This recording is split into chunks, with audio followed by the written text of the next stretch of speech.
पढ़ा रहे हैं आप लोगों को। सबसे पहले परिमेय संख्या क्या होती है, तो उससे पहले परिमेय संख्या को जानने से पहले हमको प्राकृत संख्या, पूर्ण संख्या और पूर्णांक संख्या जानना बहुत जरूरी है। तो गिनती की संख्या को तो हम प्राकृत संख्या कहते हैं, जैसे 1 2 3 4 5, और ये कहां तक जाएगी, इन्फिनिट तक जाएगी। पूर्ण संख्या क्या होती है, देखो सेम है, 1 2 3 4 5 आएगा इन्फिनिट तक, लेकिन इसमें सिर्फ एक चीज जुड़ जाएगा। वो क्या जुड़ेगा, इसके आगे जीरो जुड़ जाएगा। क्या जुड़ जाएगा, जब जीरो जुड़ गया तो वो पूर्ण संख्या हो गया। और पूर्णांक संख्या क्या होता है, तो देखिए इसमें भी वही है, 1 2 3 4 ऐसे करके वो भी इन्फिनिट तक जाएगा। और इधर इसमें क्या होती है, पूर्णांक संख्या में इधर क्या होता है, वो माइनस में चल जाएगा। तो यहाँ जीरो के बाद क्या होगा, -1, फिर -2, फिर -3, -4 ऐसे कर करके ये भी इधर इन्फिनिट तक जाएगा। इसको इंटीजर्स कहते हैं। क्या कहते हैं, इंटीजर। देखिए अब हम आगे परिमेय संख्या पे, कहाँ आगे, परिमेय संख्या पे।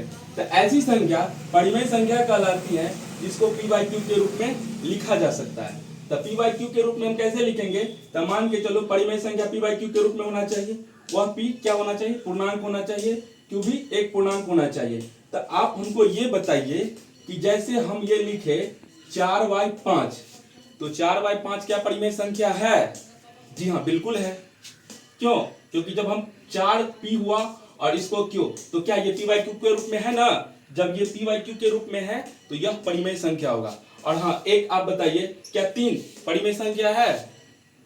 जी 3 भी बिल्कुल परिमेय संख्या है। कैसे, मान के चलो अगर 3 है तो कुछ ना कुछ इसके बट्टा में क्या छिपा रहता है, 1 हमेशा छिपा रहता है। जब 1 छिपा रहता है तो क्या ये p/q के रूप में हुआ कि नहीं हुआ, p/q के रूप में हो गया। तो स्वाभाविक है ये भी परिमेय संख्या है। चलिए आप लोग ये बताइए कि मान के चले हम रूट लिखे 3, तो क्या √3 परिमेय संख्या है? आप लोग बोलिएगा सर इसके बट्टा में तो भी हम 1 लिख सकते हैं। जी इसके बट्टा में 1 लिख सकते हैं, लेकिन जब आप इसका जो तोड़िएगा तो 1 का वर्गमूल 1 हो गया। लेकिन √3 क्या इसका वर्गमूल टूटता है? जब तक पूर्ण वर्ग नहीं हो वह परिमेय संख्या नहीं हो सकता है। जैसे मान के चलिए हम यहाँ लिख दिए हैं कि जब तक उसका पूर्ण वर्ग नहीं हो वह क्या होगा, अपरिमेय संख्या होगा। और जब वो उसका पूर्ण वर्ग हो तो वह क्या होगा, परिमेय संख्या होगा। तो मान के चलिए जैसे हम लिखे √4 लिखे, तो इसको हम बट्टा में 1 कर देंगे, तो 1 का वर्गमूल 1 हो गया। और √4 का वर्गमूल क्या होता है, 2 होता है। तो ये क्या हो गया, ये p/q के फॉर्म में आ रहा है कि नहीं आ रहा है, तो यह क्या हो गया, परिमेय संख्या हो गया। देखिए उससे आगे हम बताते हैं। अभी हम आप लोगों को बताए थे कि जब पूर्ण वर्ग हो तो वह क्या होगा, परिमेय संख्या होगा। तो मान के चलो ये पूर्ण वर्ग हो तो ये क्या कहलाएगा, परिमेय संख्या। जो पूर्ण वर्ग नहीं हो वह क्या कहलाएगा, अपरिमेय संख्या। तो मान के चलो रूट हम 7 लिए तो यह पूर्ण वर्ग नहीं है, तो यह क्या कहलाएगा, अपरिमेय संख्या। क्या कहलाएगा, ये अपरिमेय संख्या। देखिए अपरिमेय संख्या के कुछ गुणधर्म, तो मान के चलिए a+b भी पूर्ण संख्या होगा। तो आप लोग हमको ये बताइए, जैसे 7 और 3 जो 10 हुआ जोड़ के, तो ये क्या परिमेय संख्या है ना। यह क्या हो जाएगा, परिमेय संख्या। a-b मान के चलिए कि 10 माइनस हम 3 लिए, तो क्या ये 7 जो हुआ यह परिमेय संख्या है कि नहीं है, ये भी परिमेय संख्या है।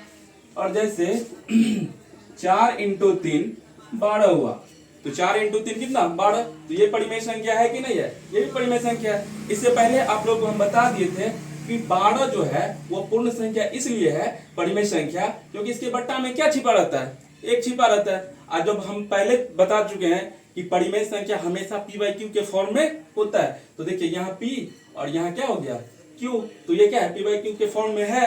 और आप लोग ये बताइए, मान के चलिए 4/0 क्या ये परिमेय संख्या होगा, ये परिमेय संख्या नहीं होगा। क्योंकि यहाँ पे देख लीजिए a/b सिर्फ तभी परिमेय संख्या होगा जब क्या होगा, b बराबर नहीं है 0 के। तो हमेशा बट्टा में जब 0 होगा तो वो क्या होगा, पूर्ण परिमेय संख्या नहीं होगा। और अगर 4 रहता तो ये क्या, यह परिमेय संख्या होता।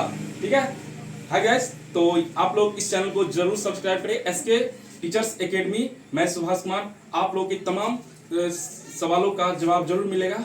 Thank you.